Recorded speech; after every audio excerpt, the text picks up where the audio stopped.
Welcome back. It's time to hit the road for day 4 of our Drive to Decision Day. Our colleague John Allen and his team reporting from 8 battleground House districts across 5 states this week, all of them along Interstate 80. They've already spoken to voters in New Jersey, Pennsylvania, and Ohio. Today, John and company have made their way from the Buckeye State to the Hawkeye State. They're in Davenport, in Iowa's 1st congressional district. A district Republican, Marionette Miller Meeks, won by less than 1,000 votes in 2024. And John joins me now from Davenport, Iowa. John, thanks so much. This is such an exciting series that you have this week.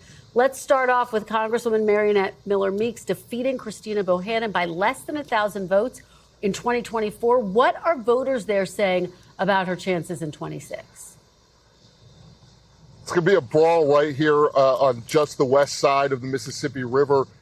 Even some of Marionette Miller Meeks' supporters, including one woman we spoke to at length today, say that they're worried she might lose this race. As you said, less than 1,000 votes last time, rematch against Christina Bohannon. So one of the real tough races for an incumbent. So, yeah, indeed, Miller Meeks defeated a MAGA challenger in her primary. What does that tell you about President Trump's popularity? What are folks saying to you there, John? Yeah, it's really interesting, Kristen.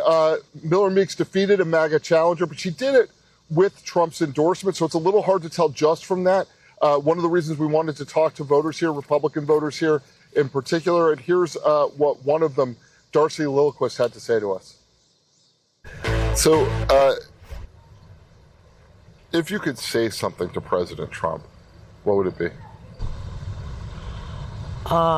Get a more of a reality of what people are living like. You know, go live with a senior citizen living on $1,500 a month in Social Security. See how we have to live. So you're feeling it. I mean, you're really feeling it. Yeah. And Darcy is somebody who voted for President Trump 3 times. She feels like he's not feeling her pain, not understanding what's going on in her life and the lives of people around her who are struggling with the economy right now. Well, it's always so revealing to actually hear from the voters, John. There's nothing that puts you more in the mind of what's actually happening in these midterms. You were in Toledo, Ohio yesterday in a district Republicans are hoping to flip in November. And I know you spoke to a barber about what he thinks will happen in November. What did he tell you, John? Yeah, Kristen, you know, talking to voters is one of the great things. Also talking to barbers because they talk to so many other people. This was Stephen Anderson. He talks to politicians. He talks to folks with a lot of money, folks with very little money. And here's what he said about where he thinks the politics are going based on his conversations with people he's known for a long time, both Republicans, Democrats, independents, rural, urban, et cetera. Here's what Stephen had to say. I think, talking to my clients, I think there's going to be a little bit of a blue wave. I just think people are fed up with a war they didn't want. That's on a lot of people's minds. What are we doing over there? And then there's also the issue of tariffs. People are bothered that, we're paying the tariffs. It goes back on the consumer. Prices go up. That's hard. These clippers have doubled in price. All of my supplies have gone up. Everything has gone up. Utilities, rent. I think they may.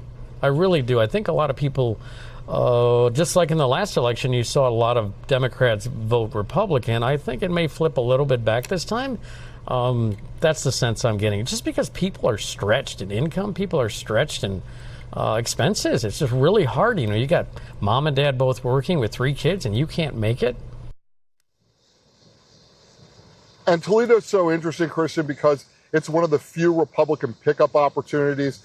Representative Marcy Kaptur's been there since the early 1980s, a Democrat. But you hear Anderson there in Toledo saying he thinks that there may be a bit of a blue wave this year. It's just fascinating to hear from him, John, and you're right. He clearly has his finger on the pulse of his community there. Look, you have been on the road now for 4 days, bringing us incredible stuff. What have you noticed overall, John? Any trends that you're starting to really pick up on? Yeah, there are a couple of important trends that we're picking up here. Me and the guys with me, Frank and Marshall.